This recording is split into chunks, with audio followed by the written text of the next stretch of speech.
Hello मित्रांनो, welcome to my YouTube channel explore with PR. माझं नाव प्रशांत आणि आज आपला आहे तारकर्ली एक्सप्लोरेशनचा डे 2. आज आपण जाणार आहोत एका अविस्मरणीय अशा बोट राईडवरती.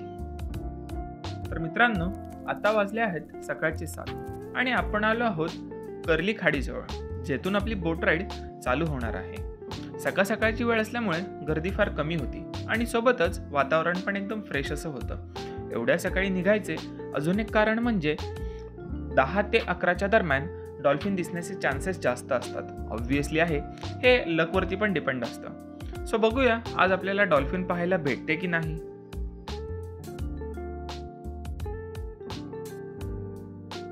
बोट राईड सुरू होताच आपल्याला दिसते महालक्ष्मी हाऊसबोट. अशा हाऊसबोट्स मोस्टली केरळ साईडला जास्त प्रमाणात पाहायला भेटतात. बट जर कोणाला महाराष्ट्रामध्ये अशा हाऊसबोट्सचा एक्सपिरियन्स घ्यायचा असेल तर तुम्ही नक्की तारकर्लीमध्ये ट्राय करू शकता. हाऊसबोट पासून थोडे समोर येऊन आपल्याला दिसते ते मॅनग्रोव्ज. मराठीमध्ये यांना खारफुटीची झाडे असे सुद्धा बोलली जाते. हे झाडे मोस्टली समुद्राच्या खाडीमध्ये आढळतात. या झाडांच्या जाळीदार अडथळ्यामुळे समुद्रातून वाहत आलेले गाळ, लाकडे अडवली जातात. सो काइंड ऑफ एक नॅचरल डॅम सुद्धा तयार होतो. झाडांच्या या मोठ्या मोठ्या हिरव्यागार भिंतींमुळे समुद्राच्या जमिनीची धूप थांबते व ह्या कारणांमुळे मॅनग्रोव्ज इम्पॉर्टंट आहेत. सोबतच भारतीय होटीमध्ये खूप सारे खेकडे येथे मॅनग्रोव्जमध्ये अंडी घालायला येतात. सो गावामधली लोक पाणी कमी झाले की खेकडे पकडून आपला त्यावरती उदरनिर्वाह सुद्धा करतात. मॅनग्रोव्जच्या पुढे आपण बघू शकता तर हे आहे देवबाग बीच आणि देवबाग बीचचं विठ्ठल मंदिर. येथे कर्ली खाडीचा एंड होऊन समुद्राची सुरुवात होते. कर्ली खाडीतून आता आपण आलो आहोत अरबी समुद्रामध्ये. येथून आपण ऑलमोस्ट 2 ते 3 तासाचा प्रवास करून पुढे समुद्रामध्ये जाणार आहोत. तर ऑलमोस्ट 2 तासाचा प्रवास करून आता आपण आलो आहोत ओल्ड लाईट हाऊस व न्यू लाईट हाऊसकडे. हे लाईट हाऊस वेंगुर्ला रॉक्सवरती बांधण्यात आले आहेत. येथे आपण ऑलमोस्ट 15 ते 20 किलोमीटर समुद्राच्या आतमध्ये आलो आहोत, ते सुद्धा एका छोट्याशा बोटवरती. आमच्या चारही बाजूला अथांग असा समुद्र होता. मनात मध्ये भीती तर वाटत होती, पण एक वेगळीच क्युरिओसिटी सुद्धा होती. आज ओहोटी असल्यामुळे समुद्राच्या पाण्याची पातळी थोडी कमी होती. सो बोटवाल्या काकांनी आम्हाला विचारले की तुम्हाला या ओल्ड लाईट हाऊस आणि त्याच्या साईडला असलेल्या दरीतून जायचं आहे का. आमच्या परमिशन नंतरच काकांनी आमची बोट या छोट्याशा दरीतून घेऊन गेले. हा एक्सपिरियन्स खूपच थरारक होता. तुम्ही बघू शकता हे मोठे मोठे दगड कित्येक वर्षापासून या पाण्याचा मार सहन करीत उभे आहेत. या मारामुळे त्यांना मोठे मोठे खड्डे सुद्धा पडलेले आहेत. सोबतच या दगडांना कोरल सुद्धा पकडली आहे. पाण्याची लेवल जास्त असते त्यावेळेला बोटवाले काका या दरीतून घेऊन जाणे टाळतात. ज्या दरीतून आपण आता बाहेर आलो आहोत हा आहे त्याचा फोटो.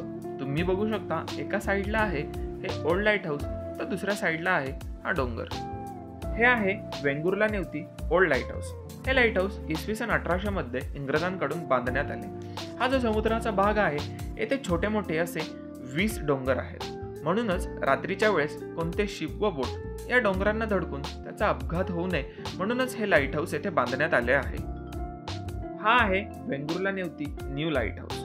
हा लाईट हाऊस इसवी सन 1930 मध्ये बांधण्यात आला. मान्सून मध्ये येथे समुद्राची लेवल ऑलमोस्ट 70 ते 80 फूट वाढते आणि ओल्ड लाईट हाऊस पूर्णपणे पाण्याखालीच असते. त्याच्यामुळे येथे न्यू लाईट हाऊसची बांधणी करण्यात आली. हा लाईट हाऊस ऑलमोस्ट 94 वर्षापासून कार्यरत आहे. तर मित्रांनो, ही आहे म्हातारीची चूळ. जेव्हा पाण्याची लेवल योग्य प्रमाणात असते त्यावेळेला या लाटा डोंगरावरती आपटून वरच्या साईडने पाण्याचा फव्वारा उडतो. बट पाण्याची लेवल कमी असल्यामुळे आम्हाला हे अनुभवता आलं नाही.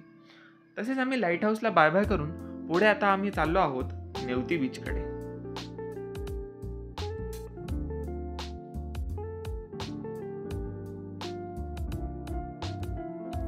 नेवती बीच जवळच असलेला हा आहे गोल्डन रॉक. जेव्हा या रॉकवरती सूर्यकिरणे पडतात तेव्हा हा दगड सोन्यासारखा चमकतो. गोल्डन रॉकला लागूनच असलेला हे आहे नेवती बीच. मोठी मोठी नारळाची झाडे, व्हाईट सँड, निळक्षार पाणी असं हे या बीचची वैशिष्ट्य. नेवती बीच जवळच छत्रपती शिवाजी महाराजांनी एक छोटासा किल्ला बांधला होता. त्याचे नाव आहे नेवती किल्ला. किल्ल्याची खूप पडझड झाली आहे त्याच्यामुळे किल्ल्यावरती फारसे असे काही राहिले नाही, तरी सुद्धा तुम्हाला थोडेफार अवशेष बघायला भेटतात. नेवती किल्ल्यासमोरच हा आहे सर्जेराव दगड. नेवती किल्ल्याच्या किल्लेदारावरूनच या दगडाला नाव पडले सर्जेराव रॉक.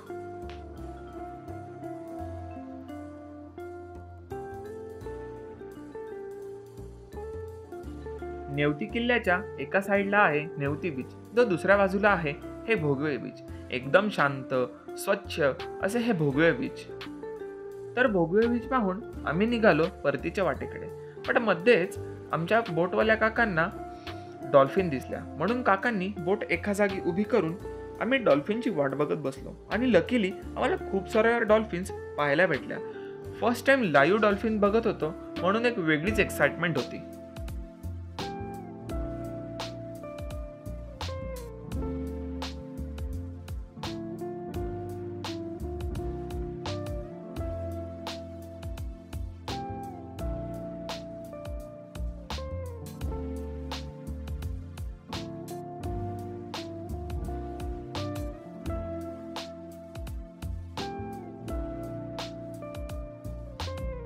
डॉल्फिन्स बघून आम्ही निघालो सी ईगल पॉइंटकडे. तिकडे सुद्धा आम्हाला खूप सारे सी ईगल बघायला भेटले. देवबाग बीच जवळच आपल्याला बघायला भेटतो अरबी समुद्र आणि कर्ली खाडीचा एक संगम. पाण्याच्या वेगवेगळ्या रंगानुसार तुम्हाला हा संगम क्लिअरली दिसून येतो. ही आहे आपल्या कोकणी माणसाची संपत्ती, म्हणजेच नारळाच्या बागा. येथील लोक नारळाची शेती करून आपला उदरनिर्वाह करतात.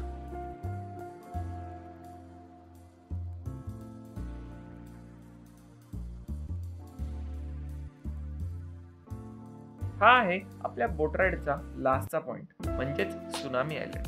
तारकर्लीमध्ये वॉटर स्पोर्ट्स व पॅराग्लायडिंग सुनामी आयलंडवरच होते. 2004 मध्ये जेव्हा सुनामी आली होती त्यावेळेला हा आयलंड बनला, म्हणूनच याला सुनामी आयलंड सुद्धा बोललं जातं. ज्या वेळेला भरती असते त्यावेळेला हा आयलंड पूर्णपणे गायब होतो, तर ओहोटीच्या वेळेला परत एकदा वॉटर स्पोर्ट्स येथे चालू होतात.